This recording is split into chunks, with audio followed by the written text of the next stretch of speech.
tahun 1980-an begitu. Saya sudah SMA belajar dengan Palita mulai dari pokoknya sebelum ada listrik di Batang Uru itu ya pokoknya belajar memakai Palita. Jadi biasa itu kalau malam-malam belajar itu asapnya itu sampai masuk di hidung apa semua. Tapi ya tidak ada jalan lain.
Di jantung Sulawesi Barat, terhampar sebuah permata bernama Kabupaten Mamasa. Tanah dengan adat istiadat yang kuat, menyimpan potensi luar biasa.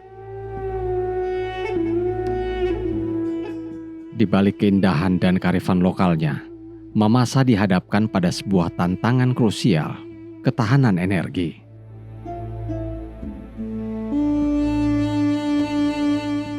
Sebagian besar wilayah Mamasa, terutama di pelosok, masih jauh dari sentuhan listrik, jaringan yang belum merata, geografis yang menantang, serta biaya instalasi yang tinggi menjadi penghalang utama.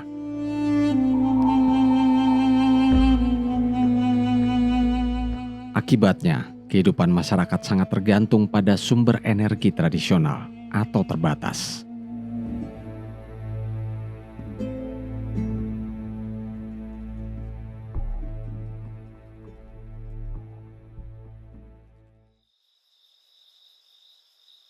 Untuk banyak orang, listrik merupakan suatu hal yang biasa. Tetapi bagi warga Batanguru, listrik merupakan suatu hal yang sangat mewah. Di tengah kegelapan, harapan belajar anak-anak desa tak pernah surut. Mereka terus belajar dengan sinar dari lampu minyak.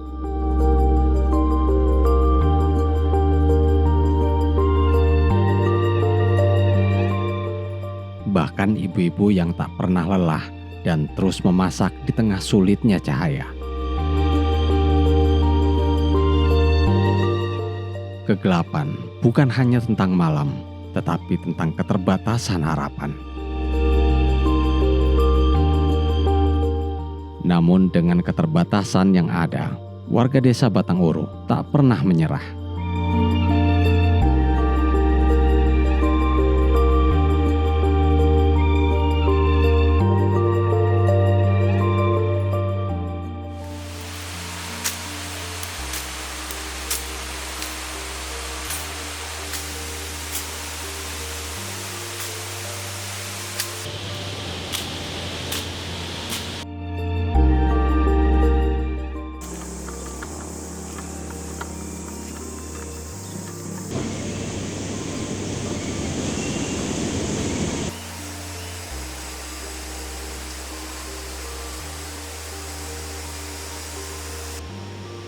Debit air yang mengalir stabil dari Sungai Batanguru membuat potensi besar yang selama ini hanya dilewati tanpa dilirik.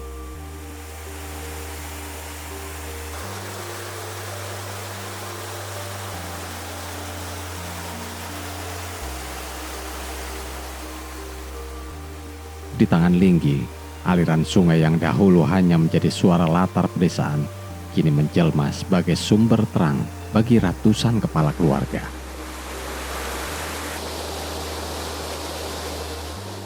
Baginya air bukan hanya untuk mandi atau menyiram sawah, tetapi air adalah energi dan masa depan.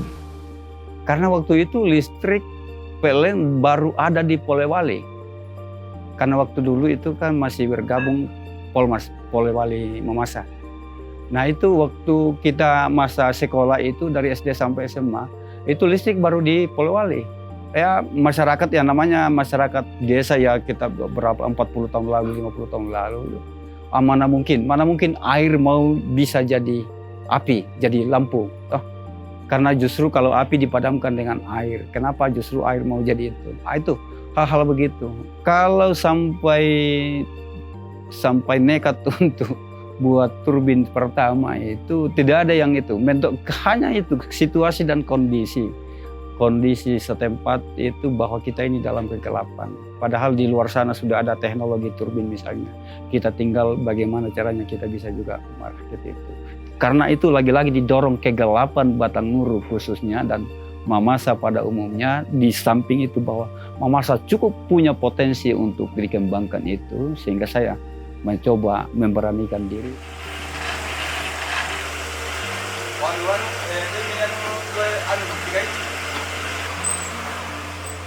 Saya kembali ke kenapa tadi terobsesi untuk bikin turbin.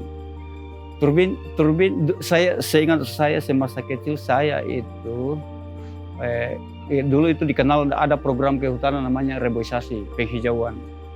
Tapi itu penghijauan tidak efektif karena kalau kehutanan sudah tanam tanaman tahun ini, dalam waktu singkat dibakar lagi masyarakat. Jadi supaya tahun depannya ada lagi proyek, karena masyarakat tidak merasa memiliki. Nah, sejak masa SMA saya sudah mulai sadar tentang lingkungan. Saya bilang, wah ini parah kalau tidak di atas. Iya, karena kan begini, kalau reboisasi itu kan untuk melestarikan hutan. Hutan itu adalah sumber air. Air itu untuk kan turbin tidak bisa berfungsi kalau tidak ada air. Kalaupun ada air tapi alirannya tidak sustainable, tidak kontinu, itu kan turbin juga tidak akan berfungsi dengan baik. Nah sekarang kalau kita buat turbin, baru dikasih pemahaman kepada masyarakat bahwa turbin ini akan berfungsi dengan baik kalau airnya mengalir secara cukup sesuai kebutuhan, dan air itu akan selalu tersedia ketika hutan terjaga. Jadi ada semacam rasa memiliki bagi masyarakat. Kalau masyarakat mau terang-teras turbinnya, ya pasti merasa bertanggung jawab untuk memelihara hutan. Dibanding kondisi sebelumnya kan mereka tidak rasakan apa-apa dari hutan itu sendiri. Sehingga satu-satunya kalau bakar saja supaya besok datang lagi program penghijauan, kita hidup lagi dari situ. Seperti itu, pola pikir yang sangat primitif waktu itu.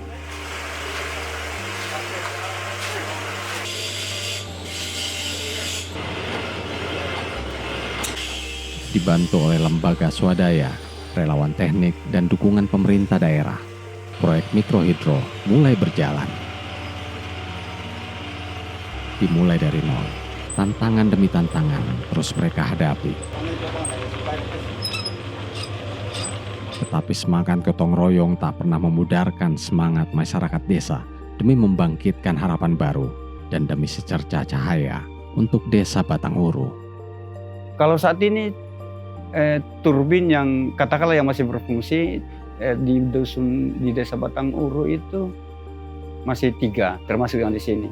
Batanghuru Timur juga 3 itu. Jadi 2 desa ini masih berfungsi 6 turbin, walaupun ada masyarakat pasang PLN untuk ya cadangan lah, begitu. Terus ada satu desa lagi, desa Banea juga masih berfungsi 2 turbin.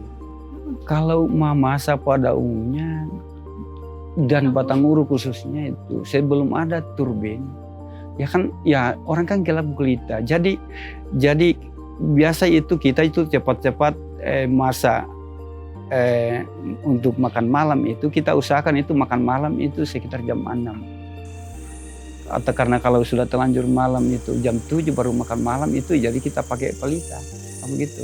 Dan kita juga cepat tidur karena itu pelita kan apalagi kalau ada angin biasa mati. Jadi paling paling lambat kita tidur itu jam 8 kalau yang yang masyarakat kebanyakan. Tapi kalau anak sekolah biasa nanti sampai jam 9 walaupun itu palita. Biasa itu palita ditaruh alat pelindung supaya tidak ditutup angin supaya tetap mendung. Begitu. Itu kondisi mamasa waktu itu. Jadi betul-betul kita gelap gulita.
Mikrohidro berbeda dengan mesin pembangkit besar, yang dimana tidak memerlukan bendungan besar atau turbin industri.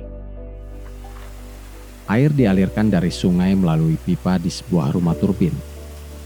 Di sana energi air menggerakkan turbin kecil yang terhubung ke generator. Dari sinilah sebuah cahaya listrik dihasilkan, tanpa suara bising, tanpa emisi, dan tanpa limbah. Dari sini warga diajarkan bagaimana cara merawat dan mengelola sistem ini secara mandiri. Bahkan anak-anak muda desa Batanguru dilatih untuk menjadi teknisi desa. Ini bukan hanya soal listrik, tapi juga soal ilmu pengetahuan. Nama saya atas nama Seni Zakaria selaku Kepala Dusun Paladan dan sekaligus operator turbin di Dusun Paladan. Oke, ya sharingku saya ceritakan agak sedikit kaitan dengan awal mulanya turbin. Turbin di sini Pak awalnya tidak ada, tapi dengan adanya turbin ini itu berujung dari kelebihan Pak Linggi, Pasir Linggi, ya. Di situ kami mulai berpikir, oh ternyata ini kalau kita bisa kerjasama dengan Pak Linggi mungkin kita bisa lebih terlayani terkait dengan turbin. Ya. Dan kan yang dulunya di sini Pak sama sekali kan boleh kata galap gulita, dan kemudian jalan juga tidak bisa dilewati karena orang masih pakai jalan kuda. Tapi dengan adanya bantuan dari pemerintah dan termasuk bantuan dari ada kelebihannya Pak Isiringi, kami bisa merasakan bantuan ini sekaitan dengan turbin. Kalau tidak salah tahun PLN masuk itu kurang lebih 7 tahun lalu mungkin. Tapi sudah 5 tahun berjalan itu masyarakat masih memakai turbin. Betul pakai masyarakat dulu karena gratis, karena masih ada uang saya untuk operasional termasuk gaji operator, maintenance. Tapi setelah COVID usaha saya tidak jalan baik lagi, penghasilan kurang, tidak mampu lagi membiayai operasional. Nah, waktu itu kita kesulitan operasional. Nah, kita coba tawarkan ke masyarakat bagaimana kalau kumpul dana untuk operasional. Nah, kita cobalah kasih iuran masyarakat itu 20.000 per kakak dari 250 kakak. Nah, itu berjalan hanya 1 tahun lebih. Masyarakat mulai itu mengeluh artinya tidak dari dana yang diharapkan masuk itu tidak cukup. Akhirnya operator tidak full haknya, akhirnya malas, ya begitulah, jadi komplikasi. Akhirnya kadang menyala kadang tidak, sekali berhenti saja. Kita kasih tahu mati karena operator malas pergi, misalnya terutama kalau hujan mau dibersihkan saringannya, nah begitu. Tapi begitu ada yang bayar ada yang tidak, pada akhirnya juga berdampak pada tidak lancarnya gaji operator. Sekali dikasih berhenti.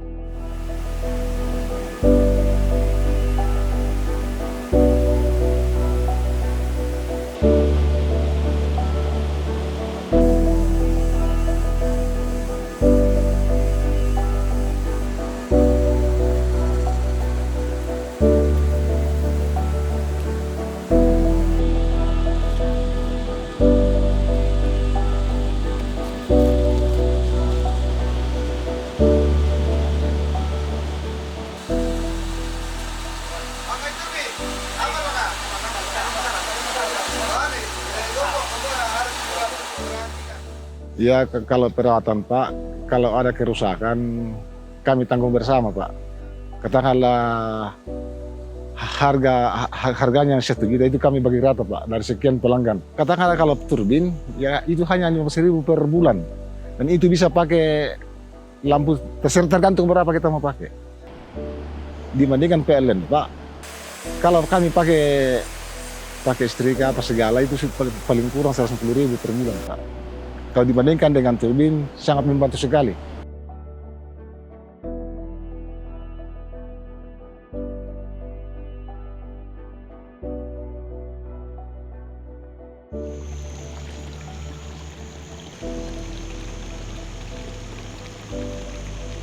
Hari demi hari, cahaya mulai hadir di setiap rumah.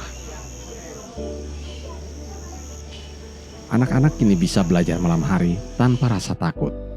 Dan para ibu bisa menggunakan alat masak listrik.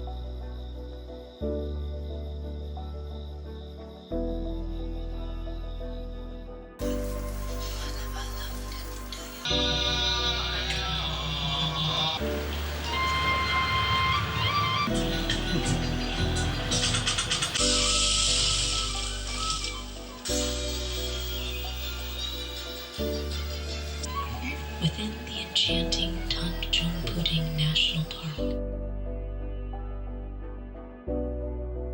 Kehidupan perlahan berubah, ekonomi desa menggeliat, pendidikan lebih maju. Desa kini punya harapan untuk lebih mandiri. Mikrohidro bukan hanya menghasilkan listrik, tetapi mengalirkan masa depan. Pembangunan dan pemerataan energi tak boleh berhenti di kota, karena itu semua adalah hak setiap warga. Pemerintah daerah dan pusat punya peran besar dalam keberhasilan Batanghuru. Melalui program pembangunan desa, dana dialokasikan untuk infrastruktur dasar. Teknologi mikrohidro kini masuk dalam program strategis pengembangan energi terbaru. Saudara-saudara sekalian, kita juga harus swasembada energi. Dalam keadaan ketegangan, dalam keadaan kemungkinan terjadi perang di mana-mana, kita harus siap dengan kemungkinan yang paling jelek. Negara-negara lain harus memikirkan kepentingan mereka sendiri. Kalau terjadi hal yang tidak kita inginkan, sulit akan kita dapat sumber energi dari negara lain. Karena itu, kita harus swasembada energi dan kita mampu untuk swasembada energi. Termasuk di desa terpencil seperti Batanghuru. Nama saya Metu, saya Kepala Desa Batanghuru Timur, Kecamatan Sumarorong, Kabupaten Mamasa, Provinsi Sulawesi Barat. Kondisi desa kami sebelum adanya turbin sangat gelap. Masyarakat di rumah menggunakan lampu pelita. Pada tahun 2017, Pak Linggi membangun beberapa pembangkit tenaga listrik yang kami sebut di sini turbin. Di situ juga kondisi desa kami mulai terang. Tapi saat sekarang kondisi turbin di desa kami sudah banyak yang rusak. Nah, kami tidak mampu untuk membiayai. Jadi harapan kami kalau boleh pemerintah memperhatikan merenovasi kembali turbin-turbin yang ada di desa kami. Biar masyarakat kami boleh terang lagi di rumah-rumah warga. Mudah-mudahan adanya turbin membuat perubahan di desa Batanghuru Timur. Kemudian bukan hanya desa Batanghuru Timur saja yang menggunakan turbin. Desa-desa tetangga, desa Batanghuru, desa Banea, bahkan di wilayah-wilayah lain, kecamatan lain, turbin masih digunakan di desa. Kemudian turbin ini kami fungsikan 1 kali 24 jam.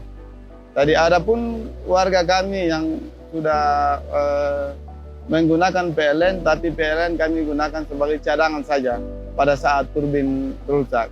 Kenapa masyarakat sangat membutuhkan turbin? Karena turbin ini biaya tidak terlalu banyak. 1 KK hanya dipungut biaya untuk operator hanya 20.000 per KK. Jadi masyarakat memang sangat setuju jika turbin ini dibangun kembali.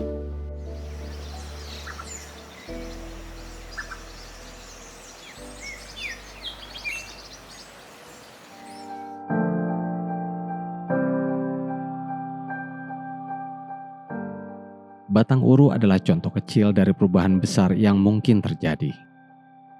Sebuah desa yang dulu tidak tersentuh cahaya, kini menjadi pionir energi terbaru. Sebuah inspirasi bagi ratusan desa lain di pegunungan Sulawesi dan seluruh Indonesia. Tahun 2008 ada event nasional namanya Lomba Desa Mandiri Energi. Nah, saya masuk 10 besar waktu itu, dan yang 10 besar itu diundang ke Bali untuk berkompetisi di sana. Kebetulan dari event itu saya yang keluar sebagai juara 1 nasional. Nah, terus tahun 2010 saya dikasih lagi piagam penghargaan dari Kementerian Sumber Daya Energi, dan Gubernur Sulbar waktu itu dipanggil Presiden, diberi ucapan terima kasih karena katanya Sulbar itu berhasil jadi juara 1 nasional dalam hal ini Desa Batang Uru. Kalau kepada masyarakat kita lebih fokus bahwa hutan harus dilestarikan gitu. Karena kalau hutan rusak maka generasi kita di masa akan datang akan menderita. Terus kalau ke pemerintah, saya pernah kasih gambaran pemerintah bahwa kalau masa mau mandiri, artinya ada sumber dananya, sumber penghasilan daerahnya. Di Mamasa ini kan punya potensi untuk buat turbin yang lebih besar yang bisa dijual ke PLN. Tinggal pemerintah daerah apakah bersedia ke arah itu atau tidak. Mamasa cukup banyak potensi. Kalau saran saya untuk Mamasa, saya bilang, kenapa kita tergantung energi kepada luar?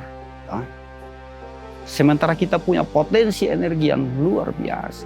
Nah, itu saja. Ya, harapan kami Pak kalau ke depannya seperti yang disampaikan pada saat tadi, kalau bisa nanti dibangun turbin yang dayanya lebih tinggi dan itu bisa nanti disuntikan ke PLN dan PLN-nya bisa masuk di desa kami, terlebih khusus kabupaten, dan itu bisa mengangkat derajat desa kami Pak. Kalau bisa nanti diprioritaskan nanti di sini. Jadi harapan kami sebagai pemerintah desa, seandainya pemerintah bisa membantu kami, karena di Desa Batang Uru Timur ini potensi Pak di sumber dari energinya. Jadi misalnya kalau pemerintah membantu kami untuk membangun turbin di skala besar, kita kan bisa jual energinya ke PLN. Ya, itu kan salah satu sumber penghasilan desa. Di Batang Uru, sungai tetap mengalir seperti dulu. Tak pernah ada yang berubah. Setiap aliran air membawa cerita baru. Cerita tentang cahaya, tentang ilmu, dan tentang mimpi.